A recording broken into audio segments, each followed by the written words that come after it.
We're continuing our third Shiur, Hilchot Chuppah and Kiddushin.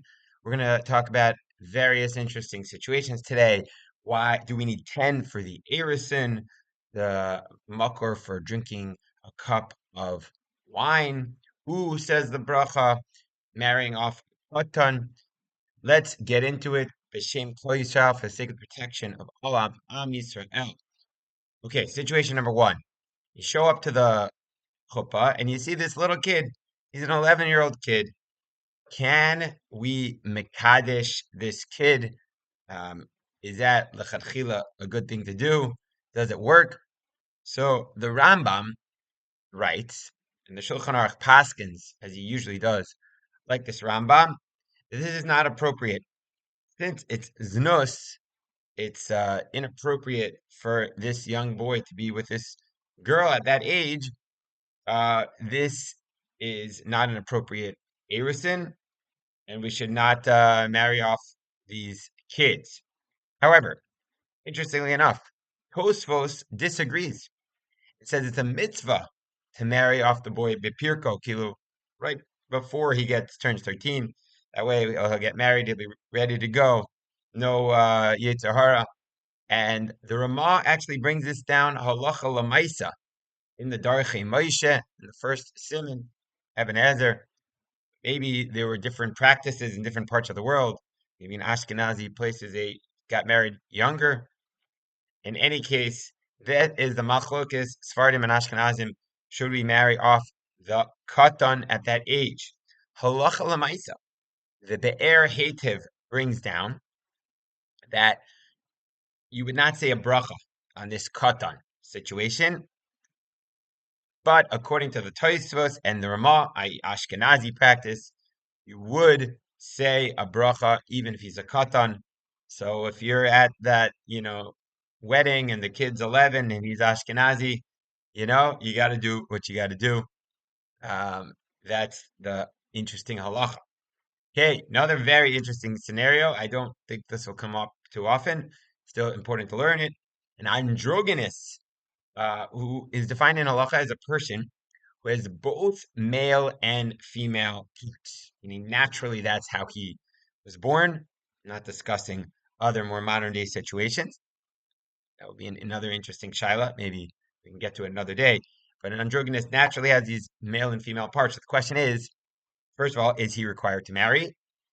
And if he does choose to do so, can we say the bracha? So he is not required to marry, but he can choose to marry. Halachically, the Noda Yehuda brings down that we won't say a bracha because it's a suffix situation. If he's chayiv, it's suffix if he's a male. And it'd be best to do the chuppah with another person so someone else can say the bracha and he can answer Amen. Okay. Situation number 3. You have a deaf person marrying a deaf woman, a deaf man and female. Now, the olden days, the deaf person couldn't hear at all. They didn't, not talking about modern day situations where Baruch Hashem, you can have electrical systems which will allow people to hear, which will change their halachic status. And that would be a completely different scenario. But someone who in the olden days was not able to communicate and was not able to hear at all, that's what we're talking about. So the Nuda Yehuda says, in this case, no bracha would be made. The Cherish is not Yotze, the bracha of the Masader Kiddushin, because he can't hear it. And the marriage still counts, but he can't hear the bracha. And so no bracha is made in that situation. Again, the bracha is not necessary. It doesn't ma'akiv the chuppah and the Kiddushin. Okay? And situation number 4 of unique situations, you have a deaf person, man, and a non-deaf woman.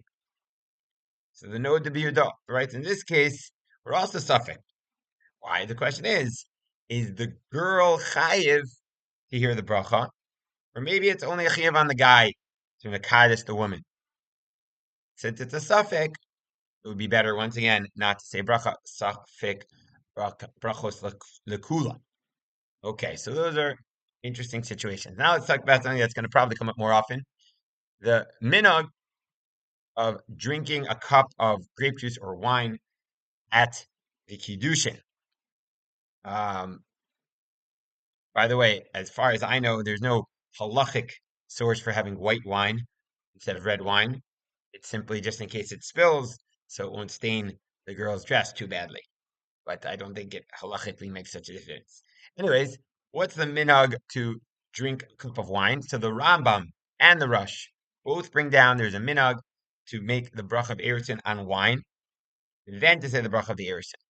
Shulchan Aruch brings this down in Lamed Dalet Beis, Nagu Lazir Brachazu al Kos Shel Yain. That is the minhag. Just like most mitzvahs, we want to do it, bring it to a higher level by doing it on a cup. It makes it more chashiv, and that's why we do it on a cup of wine. If you don't have any wine, you can use grape juice. Usually, grape juice is a substitute for wine. Although wine is considered more chashiv, so it'll be better. And you can use any alcoholic product. It's the Shulchan Aruch writes. You chemar. Yalgan Yosef says any Chamar Medina, whiskey, vodka. There's a big machlokes about non-alcoholic drink. Do they count as Chamar Medina? Maybe orange juice, maybe Coca-Cola. It's a general machlokes. So b'diavad, maybe we can do that, but l'chachila, better to get a cup of wine to make it more chashiv. Okay, great. Topic number 3. Who says the bracha on the cup of wine? The Achronim bring down the one who makes the bless, the one who says the bracha in Masada Kiddushin, as we already mentioned, is the minhag is him to usually bless, and that's pretty mukubal. He blesses. The question is who drinks. Very bit of a machlokas. So Achronim right, the chassan and the kala should drink because the bracha is really meaning to say it on them, and therefore they should drink the wine. But the question is, does the blesser also taste and then give it to the chassan kala, or do we just say the bracha and then give it straight to the chassan kala? So it depends. If we view it as a birchas and henin, so normally when you say a bracha on B'rei Oven, you have to drink. So you should drink and pass. However, if it's a birchas a mitzvah, so you don't actually have to drink. The mitzvah is on the wine, and then just like by Kiddush, technically, you can fulfill your obligation without actually drinking. You can say the bracha and give it to someone else, and they'll drink for you. So you can do that here too. Halacha l'maisa, Ashkenazim and Nusach Chabad, for example, generally you'll see the chassan will, the rabbi, the Masada Kiddushin will say the bracha and then give it straight to the chassan kala. And by Sfaradim, the Masada Kiddushin will drink a little bit and then pass it to the chassan kala. That's the minhag of the Shulchan Aruch. It's something you'll notice now at chuppahs and Kiddushins. Do we need to drink a revius? So while some achrayim bring down that you should drink a revius, just like every bracha we do on a mitzvah, just like at benching, for example, drink a revius and say a bracha achrayna.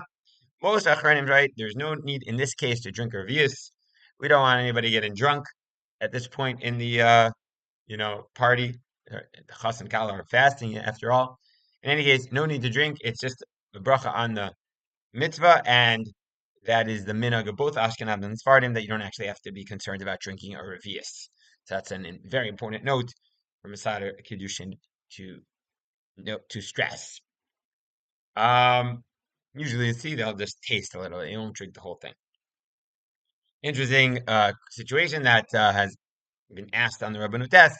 What happens if all the wine gets spilled before anything was drunk? So the halacha is just keep moving because it's a new cup. When you put all the cup went down, you put a new cup in, so it's a whole new bracha would be needed, and this new bracha would not be being done on the mitzvah anymore. So don't worry about it. Just keep moving. You don't make a new bracha on if all the wine somehow got spilled out. Okay. Do we need 10 Jews for the Erusin? Again, there's 2 stages, Erusin, engagement, and then Kiddushin, wedding. You need 10 for Erusin. The only time I could imagine this coming up was during Corona. We were struggling to have 10. Let's say you could only be there for a few minutes. So can we skip on the Erusin and go straight to the Nisuin, as we'll see, where you need 10, at least l'chatchila. So the Gemara in Keduvah Daf Zayin Amud Bet explicitly writes you need 10 men. You need a minyan for um a wedding. Uh, excuse me. You need 10. What's the makor of this? We learn it, some say, from Boaz. Boaz took, he took 10 people to do the wedding with Ruth. So some learned it from him. Others learned it from Makalot Berchu Lakimi Makor Yisrael. The pasuk tells us says with Makalot, with 10, you should bless God from Makor, which is an allusion to the hidden place of a woman. Perhaps there are other allusions of where we could get the 10 of Erisin from, of actually Nisuin, sorry. And Rav Hai Gaon says both reasons would be applicable to Erisin. Even the Gemara is discussing Nisuin, since Erisin is also related to the wedding process, we need 10 for the Erisin too. However, Rav Shmuel Anagid disagrees. He writes, we only need 10 for the Nisuin, only for Nisuin and not for the Erisin. How do we pass on halacha l'maisa? The Shulchan Aruch writes, Lamed Daled Bet Lichatchila Birchas Erisin Tzrichin Asara. So you need 10 Lichatchila. You could have 2 witnesses plus 8, right? We are machmir. However, the Beit Shmuel points out that b'diavad, if you didn't have 10, you did it shotgun, although it wasn't appropriate, it would count. The Nisuin would still count. Okay, we're going to stop here. Hope this was meaningful and good Torah for you. We have concluded our third shiur in Hilchot Chuppah and Kiddushin. Have a wonderful day.